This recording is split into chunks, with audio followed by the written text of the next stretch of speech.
अभिषेक द्विवेदी जी, तुलसी घाट से। जय हनुमान जी। गुरुदेव, चरण स्पर्श। हर हर महादेव। तुलसी घाट वाराणसी। जी गुरु जी। गुरुजी, तुलसी घाट हनुमान जी और संकट मोचन हनुमान जी का प्रसाद आपके लिए लेकर आया था, आप ले लीजिए। गुरुजी, आप कृपा कीजिए, हमें ये सेवा हमेशा मिलता रहे। गुरुजी, हनुमान जी को बहुत प्रसन्न कैसे करें, आप बताइए। सिया राम जी का नाम गुण, जितना तुम सीताराम नाम गान करोगे और सीताराम जी का चरित्र सुनाओगे, हनुमान जी महाराज उतना ही आपके अधीन होते चले जाएंगे, प्रसन्न होते चले जाएंगे। तुलसी घाट हमारा वो स्थान है, जब घाटों में रहते थे तो शाम को जो पीपल का वृक्ष है ना तुलसी घाट में, वहीं वहीं ध्यानस्थ होकर के वहीं बैठते थे। घाट ही हमारे घर थे। और तुलसी घाट के सामने जैसे भिक्षुक लोग बैठते ना, शाम के पंक्ति लगती थी। उस समय पता नहीं, उस समय तो कच्चा था 80 घाट पूरा, जब हमारे समय पक्का हो गया। हाँ अब तो पक्का होगा। तो उस समय फिर जब संध्या कालीन होता तब ध्यान से हटकर उस भिक्षुकों के बीच में बैठ जाते। तो 24 घंटे में एक बार कोई सतुआ या बर्फी जो भी ऐसे बस लिए और फिर निकल जाते। तुलसी 80 घाट से लेकर मणिकर्णिका घाट तक इतना ही हमारा वास स्थान था। तो आज भी महादेव जी कृपा करते आप लोगों के द्वारा प्रसाद और चरणामृत भेजते रहते हैं। पंडित कृष्ण कुमार जोशी जी। राधे राधे। महाराज जी, राधे राधे। आपके चरणों में कोटि कोटि प्रणाम। गुरुजी, मैं राधा कृष्ण मंदिर का पुजारी हूँ। जब भी ध्यान जप करता हूँ तो उबासी, आंखों में आंसू आने लगते हैं। एकाकी ध्यान ज्यादा देर नहीं लगाता। नाम जप अधिक करूं तो भी ध्यान नहीं लगता। कृपया मार्गदर्शन करें। संध्या वंदन, गायत्री, प्राणायाम भी करता हूँ। देखो, धीरे धीरे अभ्यास बढ़ाइए।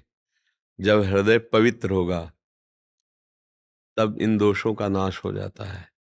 भजन के मल विक्षेप, आवरण, ये 3 दोष हैं जो भजन नहीं होने देते, भजन में बाधा पहुंचाते हैं। बार बार किसी विषय सुख की याद आना। यहाँ एक विषय सुख तो है नहीं, बहुत है, बहुत जन्मों से भोगा है, इस जन्म में भी भोगा है। जब हम भजन के लिए बैठते हैं तो इंद्रियां प्रभु में ना लग करके भोगों के चिंतन में जाती हैं। भोग भोगने से हमारे अंदर मलिनता आ गई है। मन, बुद्धि, चित्त, अहंकार चारों मलिन हो गए। तो जब निर्मल, परम पवित्र, महामंगल प्रदान करने वाले नाम में हम लगना चाहते हैं तो इनमें अरुचि होती है। मलिनता के कारण इनमें अरुचि होती है। अब हम प्रयास अगर अपना बराबर करते रहें तो नाम हमारे पापों को नष्ट करके और पाप की प्रवृत्ति को नष्ट करके, तमोगुण रजोगुण का समन करके शतोगुण में, फिर शतोगुण से भी ऊपर त्रिगुणातीत अवस्था प्रदान कर देगा, जिसे भगवत प्राप्ति कहते हैं। पर हम नियम पूर्वक बहुत काल तक आदर सहित भजन करते रहें, उसको छोड़े ना। ये छोटी मोटी बातें, छोटे मोटे चिंतन, ये सब भस्म हो जाएंगे। भगवान नाम में अपार सामर्थ्य है। अगर ये सोचे कि हमारा मन नहीं लगता, हमारी रुचि नहीं होती, तो जो नाम जप कर रहे हैं क्या उसका भी फल मिलेगा? फल वैसे ही मिलेगा। भाव को भाव अनख आलसहु, नाम जपत मंगल दिश दसहु। दसों दिशाओं में उसका मंगल नहीं हो सकता जिसके मुख में नाम चल रहा है। भले मन लगे न लगे, भले तमोगुणी स्वभाव हो, रजोगुणी स्वभाव को, नाम को कोई लेना देना नहीं। जैसे कोई प्यार से हमें अमृत पिला दे या जबरदस्ती या हम श्रद्धा से पी लें, तीनों में एक ही काम करेगा, वो अमर कर देगा। कोई छल से जहर पिला दे, जबरदस्ती पिला दे या हम प्यार से पी लें, वो तीनों काम बराबर करेगा कि मारेगा मारेगा। उसका प्रभाव है मारना, उसका प्रभाव है अमर करना। तो नाम का प्रभाव है तारना।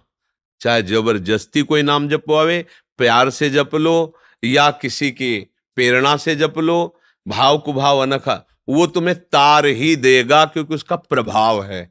उसका प्रभाव, नाम अपना प्रभाव नहीं छोड़ता। इसलिए खूब नाम जप कीजिए और थोड़ा भोजन में सुधार कीजिए। पवित्र भोजन पाइए। पवित्र भोजन से हाँ तमोगुण नष्ट होता है। जब तमोगुण बढ़ता है तो भजन में रुचि नहीं रहती। निद्रा आलस्य प्रमादोत्तम तत्तामस मुदारतम। सतोगुणी भोजन हो प्रभु को अर्पित करके पाइए। और जब प्रभु को अर्पित करके भोजन पाया जाता है तो निष्पाप हो जाता है। ऐसे देखो, भगवान ने कहा है यदि भोजन को आप अपने लिए रांधोगे बनाओगे तो पाप है, जब प्रभु को अर्पित करके, गुरुजनों को समर्पित करके, बड़े बूढ़ों को पवा के पाओगे तो वही अमृत का काम करेगा, भोजन बुद्धि शुद्ध कर देगा। जी। शेरविंश महाराज जी, आप महाराज जी वृंदावन धाम की महिमा कर सुनना चाह रहे थे और साथ में कह रहे थे कि शरीर अस्वस्थ रहता है, तो मतलब अभी फिर ना चाहते भी धाम छोड़ के बाहर जाना पड़ता है शारीरिक उससे, मतलब ऐसा। वृंदावन धाम की महिमा तो अमोघ और अनंत है। हौ लघुमति नहीं लहो प्रमाणा, बहुत छोटी बुद्धि है। जैसे बौना आकाश को स्पर्श करना चाहे, ऐसे ही छोटी बुद्धि के द्वारा वृंदावन की महिमा का कैसे गायन हो सकता है। पर जो महापुरुषों से, गुरुजनों से, आचार्य वाणियों से अनुभव हुआ है, वृंदावन चिदानंद वपु है, दिव्य है।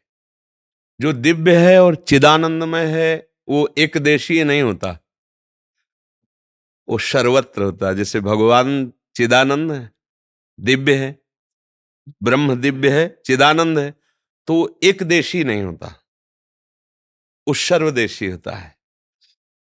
अब उस चिदानंद वृंदावन का हमें परिचय नहीं है, तो प्रगट वृंदावन में इस रज का प्रभाव है कि अगर यहां शरीर छूट जाए तो उसको चिदानंद वृंदावन में प्रवेश मिल जाता है। इसी वृंदावन के प्रभाव से जे रेणु पर मरिबो मंगल आए।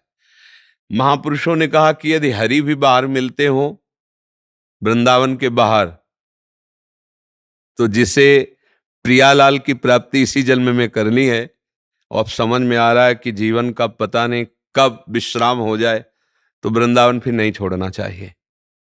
रेमन वृंदा विपिन निहार, विपिन राज सीमा के बाहर, हरिहु को न निहार। यद्यपि मिले कोटि चिंतामणि, तौ न हाथ पसार। जय श्री भट्ट धूलि धूसर तन, यह आशा उर्धार। रे मन वृंदा विपिन निहार। वृंदा विपिन के बाहर हरि खड़े हो तो श्री भट्ट देवाचार्य जी कह रहे कदम बाहर वृंदावन के मत पहुंचाना, क्योंकि प्रेम बपू श्री हरि वृंदावन की सीमा के अंतर्गत मिलेंगे, और वृंदावन सीमा के बाहर ऐश्वर्य संपन्न भगवान है, और वृंदावन में हमारे प्रेमी नंद नंदन है। प्रेमी हमारे गोपाल जी हैं, हमारे नंदलाल जी हैं, हमारे लाडिले हैं। यहां भगवान का सुदर्शन चक्र कभी प्रवेश नहीं किया। पूरे कथा में, पूरे शास्त्रों में पढ़ के देखना, हमारे वृंदावन में ब्रज क्षेत्र में कभी भगवत पार्षद सुदर्शन का भी प्रवेश नहीं हुआ। द्वारिका में है, मथुरा में प्रवेश हो गया, वृंदावन में बंसी वाले हैं, अत्यंत मृदुल कोमल करुणा में सरकार। बाहर होते हुए भगवान का स्वरूप महामहिम, मथुरा पहुंचे चतुर्भुज दिव्य अस्त्रधारी भगवान। तो श्री भट्ट देवाचार्य जी प्रेम की महामहिमा का वर्णन करने वाले कह रहे करोड़ों चिंतामणि मिले तो भी हाथ मत पसारो, अर्थात वृंदावन से बाहर मत जाओ। आशा करो कि जब तुम्हारा शरीर छूटे तो इसी धूल में छूटे, जिससे अंतिम चिंतन का परिणाम ही हमारा होता है गति दुर्गति। अगर अंतिम चिंतन में वृत्ति जहां फंस जाएगी वही हमारी होगी, और यहां नहीं होगा। यहां यह सिद्धांत नहीं लागू है। यहां तुम्हारा अंतिम चिंतन का परिणाम नहीं देखा जाएगा, क्योंकि यहां जो शरीर छोड़ता है तो प्रियाजू की दिव्य सखी है वृंदा सखी, उनके द्वारा ये शासित है वृंदावन देश। वृंदा सखी यहाँ की अधिष्ठात्री देवी हैं, और राधा नाम उसके कान में सुनाती है आके, और किशोरी जी की कृपा से उसको परम पद की प्राप्ति होती है। जैसे काशी में कोई शरीर छोड़े तो महादेव जी उसे तारक मंत्र देते हैं, ऐसे ये निज महल है, ये वृंदा सखी द्वारा सेवित है। इस रज में शरीर छोड़ने वाले को राधा नाम सुनाया जाता है। यहाँ डाल डाल पात पात में वायु वायु में राधा राधा राधा उच्चारण हो रहा है। दिव्य है ना।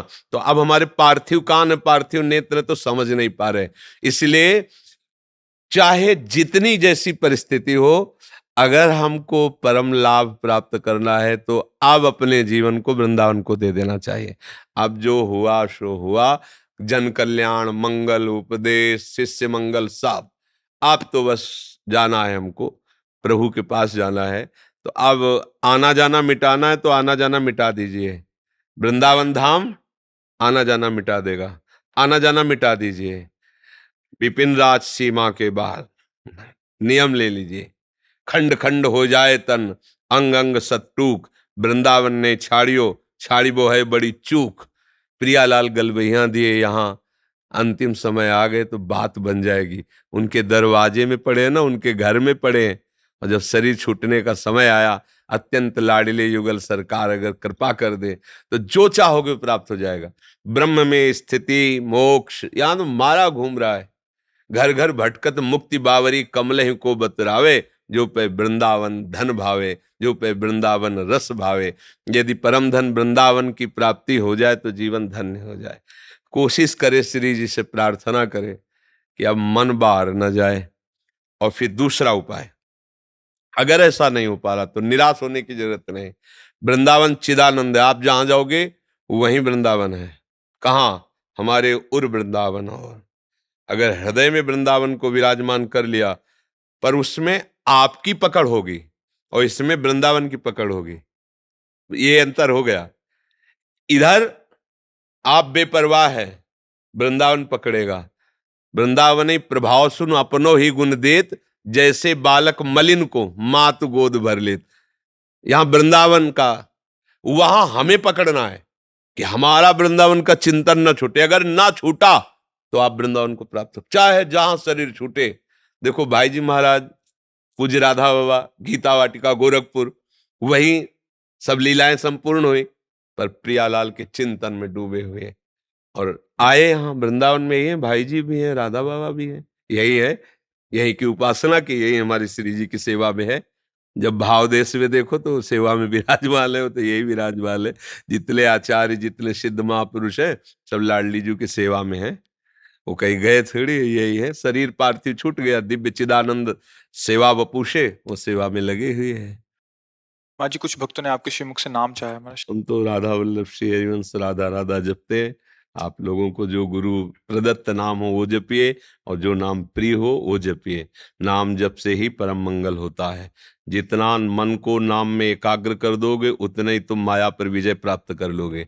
बाहरी बातों से माया पर विजय प्राप्त नहीं किया जाता। मन को एकाग्र करके प्रभु में लगा दो तो मन भी श्री कृष्ण ही है, ऐसा अनुभव हो जाएगा। इंद्रियाणाम मनश्चास्मि, भगवान गीता जी में कहते हैं इंद्रियों में मन में। जिस मन की हम बहुत शिकायत करते हैं, जब उसको हम प्रभु में तन्मय कर देंगे तो स्वयं भगवान का दर्शन करा देगा, वही भगवत स्वरूप हो जाएगा। बस हमारी जो वृत्तियां हैं अधोगामी, इनको रोकना है। सब सारी की सारी लड़ाई यही है। जो अधर्म पूर्वक हम विषयों में सुख भोगना चाहते हैं, यही हमारा पतन करा दिए हैं। अब ये बड़ा कठिन हो रहा है। हम बातें भले परमार्थ की कर लें सब कुछ, लेकिन इंद्रियों को सही मार्ग पे चलाना ये सबसे कठिन मार्ग। बात कहना सरल है, लेकिन उस पे चलना बहुत कठिन है।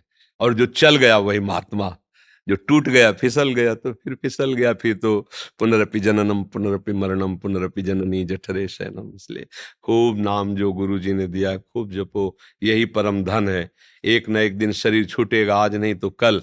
और अगर तैयारी की है, नाम की तैयारी की है, गुरु वचनों पे चलने की, तो वहीं पहुंच जाओगे जहां की तैयारी की है। तैयारी नहीं की तो पछता पछता कर फिर वहां जाना पड़ेगा जो तुमने कर्म किए। अवश्य में भोक्तव्यम कृतम कर्म शुभाशुभम। फिर शुभ अशुभ कर्मों का फल भोगना ये बड़ा बहुत दुस्तर है। इसको पार करना बड़ा कठिन। इतना स्टॉक जमा है कर्मों का कि हम भोग करके कभी पार ही नहीं हो सकते। वो तो भगवान कृपा करे, हमारे संचित कर्मों को भस्म कर दें। भगवान कह भी रहे हम तो हम स्वरूपा पे बढ़िया अवसर है। खूब नाम जप करते हुए सतमार्ग में चलो, गंदे भोजन का त्याग करो, गंदे आचरणों का त्याग करो, गंदी सलाह देने वाले, वार्ता करने वाले लोगों का त्याग करो। फिर जप के देखो, मंगल आनंद आएगा। अब हम गंदा भोजन करें, गंदी बातें करें, गंदे दृश्य देखें, गंदा आचरण करें और नाम भी जप करें तो आनंद नहीं आएगा। ध्यान देना, नहीं आएगा। बहुत लंबा समय लगेगा। जब ये संस्कार भस्म होंगे तब आनंद आएगा। भगवदानंद और विषयानंद एक साथ नहीं रहता है। जहां राम तहां काम नहीं, जहां काम नहीं राम। जैसे सूर्य और अंधेरा एक साथ नहीं रह सकता। जहां सूर्य वहां अंधेरा नहीं, जहां अंधेरा है अभी सूर्य का प्रकाश गुप्त है। तो जहां नाम वहां काम नहीं। इतना नाम जप करो कि हृदय काम शून्य हो जाए। एकमात्र प्रभु का प्रेम, अरे वो गंभीरता, वो आनंद। थोड़ा नाम जप करता है उपासक तो उसका चेहरा, उसकी आंखें बताने लगती हैं कि वो कितने सुख में है, कितनी शांति है, कितना धैर्य है, कितनी गंभीरता है। और कहीं निरंतर, तो फिर भगवान और उस नाम जापक में अंतर नहीं रह जाता। ब्रह्मविद ब्रह्मैव भवति तस्मित् तज्जने भेदा भावात। प्रभु और प्रभु के जन्म में अभेद स्थिति हो जाती है। खूब भजन करो भैया।